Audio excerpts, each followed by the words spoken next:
Good evening. Welcome to South Asia Newsline. I'm Yeshi Chansom. Here are the top stories we are tracking for you on Monday, the 15th of March. Top Jaish commander neutralized in encounter in India's Jammu and Kashmir.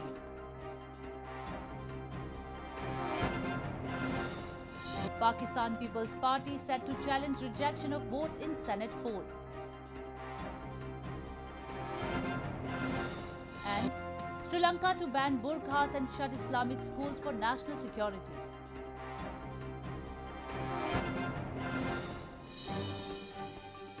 And now for all the details. Top commander of Pakistan-based Jaish-e-Mohammed outfit, Sajid Afghani, was killed by security forces in a 3-day-long gunfight in Shopian district of India's Jammu and Kashmir on Monday. Sajid Afghani had been involved in the recruitment of youth into terrorism. According to local police, a total of 2 terrorists have been killed in the operation that started over the past weekend and was still underway till the last reports came in. India has long accused Pakistan of training and helping terrorists infiltrate across the border and mount attacks on its soil. The Shopian encounter comes at a time when the two nuclear-armed neighbors have recently agreed to end exchange of fire along their de facto border, which had come as a big relief to those worried that the ongoing tension could escalate in near future.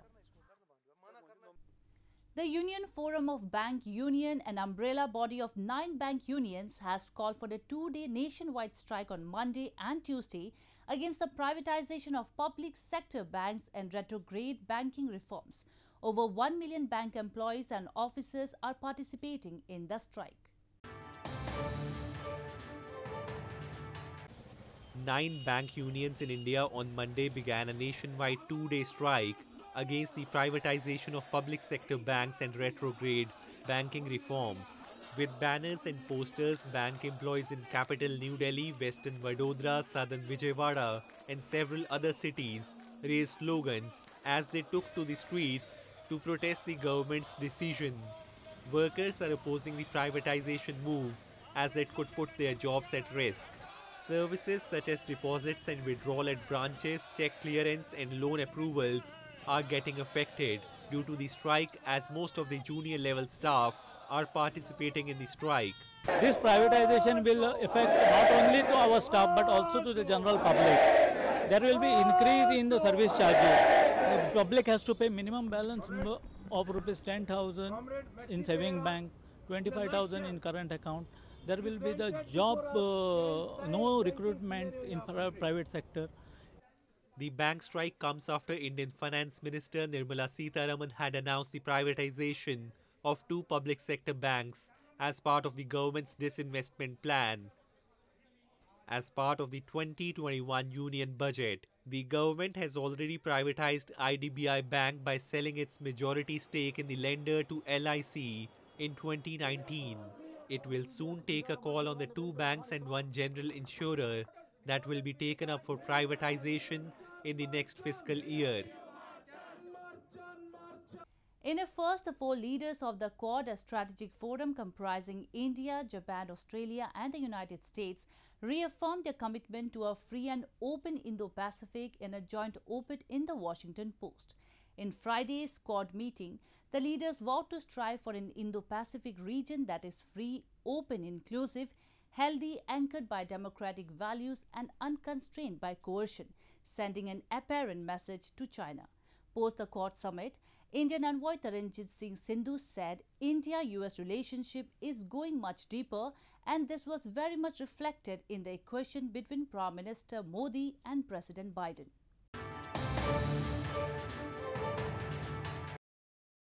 Indian ambassador to the United States Taranjit Singh Sandhu on Monday said that the relations between New Delhi and Washington is going much deeper, and this was very much reflected in the equation between Prime Minister Narendra Modi and President Joe Biden. Friday's power-packed virtual meeting between the heads of government from Quadrilateral Security Dialogue or Quad, a strategic forum comprising India, Japan, Australia and the United States of America, has firmly set a democratic diamond around China.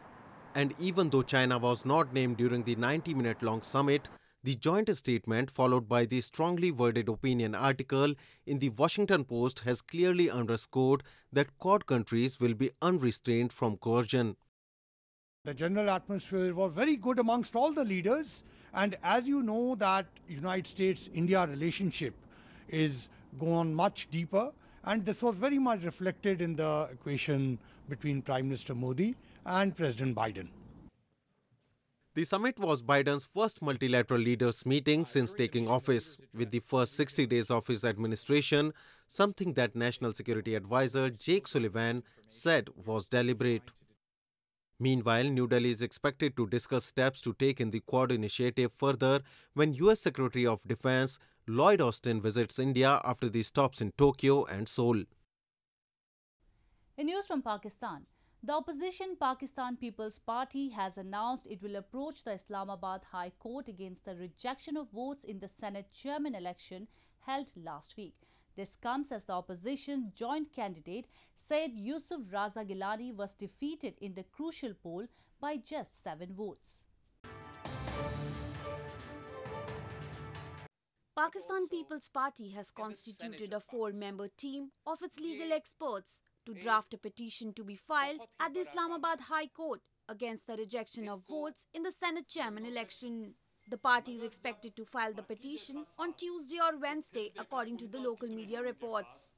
This comes at a time when opposition alliance, the Pakistan Democratic Movement, which includes Pakistan People's Party, is mulling over options to seek a legal remedy to their defeat in the Senate chairman election when its joint candidate, Syed Yusuf Raza Gilani, lost to the ruling PTI's packed Sadiq Sajrani by 7 votes. The opposition has challenged the election result after it was announced, saying that the 7 votes cast in favor of Gilani had been rejected. The presiding officer, however, overruled the objection, saying the votes were rejected because they were stamped improperly.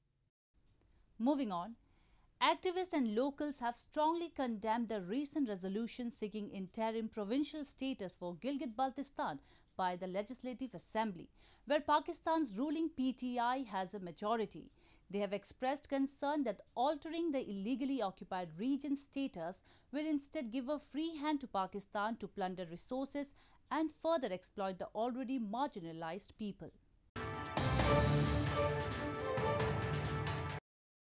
Just after nearly 4 months of coming to power in Gilgit-Baltistan through an allegedly rigged election, Pakistan PM Imran Khan-led Pakistan Tehreek-e-Insaf Party is now planning to seek provincial status for the illegally occupied region. The Gilgit-Baltistan Legislative Assembly passed a resolution last week demanding that Imran Khan and Pakistan's state institutions grant the region interim provincial status. The move has been strongly criticized by locals as well as activists who say that altering Gilgit-Baltistan status will do no better to the region, but will instead give a free hand to Pakistan to plunder their resources.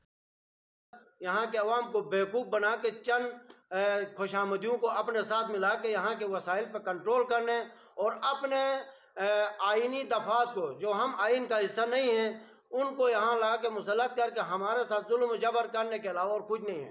Gilgit-Baltistan मसला कश्मीर का हिस्सा है और गिलगित-बल्तिस्तान एक मुतनाज़ा इलाका है, और अगर पाकिस्तान इस किस्म की कोई हरकत करता है, क्योंकि ये खासे बेवकूफ़ हैं और ये दुनिया के सामने अपनी खिफत मिटाने के लिए, अपनी शर्मिंदगी को मिटाने के लिए जो है ना, ये इस किस्म की हरकतें करते रहते हैं, तो ये बिल्कुल गलत है और इसके ऊपर जो है वो एक्शन होना चाहिए। Activists have blamed the move is to appease Pakistan's all-weather friend China, which has been lobbying it to gain complete political control over the illegally occupied region for its ambitious China-Pakistan economic corridor. Activists have raised concern it would mean that Pakistan-China nexus can go to any levels of exploitation without undergoing right scrutiny. In news from Afghanistan, Leadership Committee of the High Council for National Reconciliation in Afghanistan over the past weekend discussed the US proposed draft for Afghanistan's peace and the upcoming international conference on the reconciliation process in Turkey and Russia. The leaders have agreed that the Afghan Republic should thoroughly review the proposed draft for peace and then share it with the United States.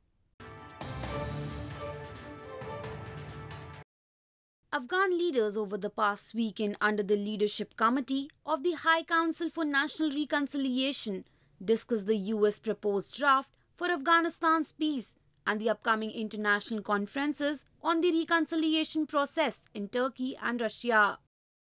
The leaders have agreed that the Afghan Republic should thoroughly review the proposed draft for peace and then share it with the United States.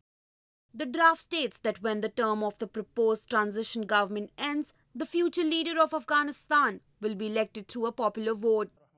Meanwhile, Taliban spokesperson Muhammad Naeem in a tweet has said the draft they received a few days ago is still under consideration.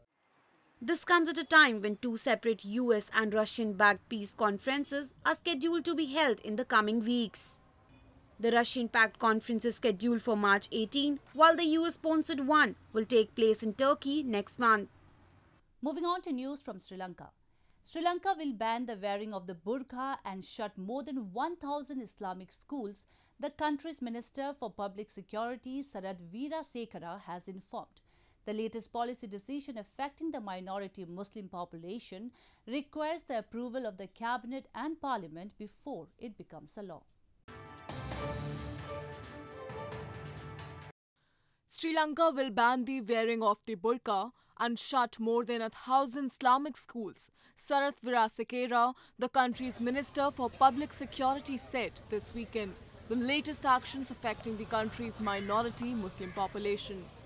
Weerasekara told a news conference he had signed a paper on Friday for cabinet approval to ban the full face covering worn by some Muslim women on national security grounds.